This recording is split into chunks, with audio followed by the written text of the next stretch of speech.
आइए हमारे पास यहाँ पे हम सिंपल इंटरेस्ट को ज्ञात करना सीखेंगे। सिंपल इंटरेस्ट यानी हिंदी में हम साधारण ब्याज कहते हैं।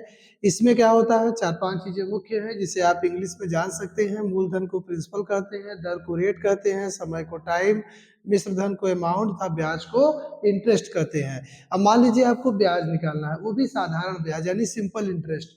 तो आपको मूलधन, दर और समय दिया रहेगा। अगर इन पांचों क्वांटिटी, मान लीजिए कि 1, 2, 3, 4, इसमें 4 क्वांटिटी है।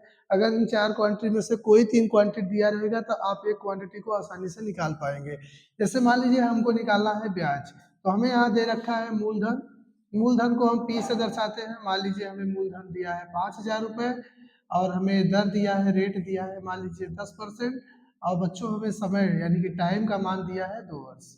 ठीक है, हमें निकालना क्या है, इंटरेस्ट। तो हम देखो कैसे निकालेंगे। सिंपल इंटरेस्ट बराबर हम लिखेंगे यानी कि मूलधन P का मान कितना है, मूलधन का मान कितना है 5,000 गुणित दर, दर का मान कितना है 10%, प्रतिशत माने बटे में 100 हो जाएगा, प्रतिशत हटा देंगे, इंटू समय, समय हमारा है 2 वर्ष, बटे में क्या लगा देंगे 100। बहुत सिंपल है। अब आप इसको काट दीजिए, डबल जीरो से यहाँ पे डबल जीरो कट जाएगा। सिंपल इंटरेस्ट हमारा आ जाएगा, यहाँ पे क्या है 50, तो 50 दहमा 500, 500 का दुगना कितना हो जाएगा 50 दहमा 500, 500 का दुगना 1000। तो हमारा सिंपल इंटरेस्ट 1000 आ गया। लेकिन अगर मान लीजिए यहीं पे आपको निकालना हो कि बताइए अमाउंट कितना होगा, यानी मिश्रधन कितना होगा।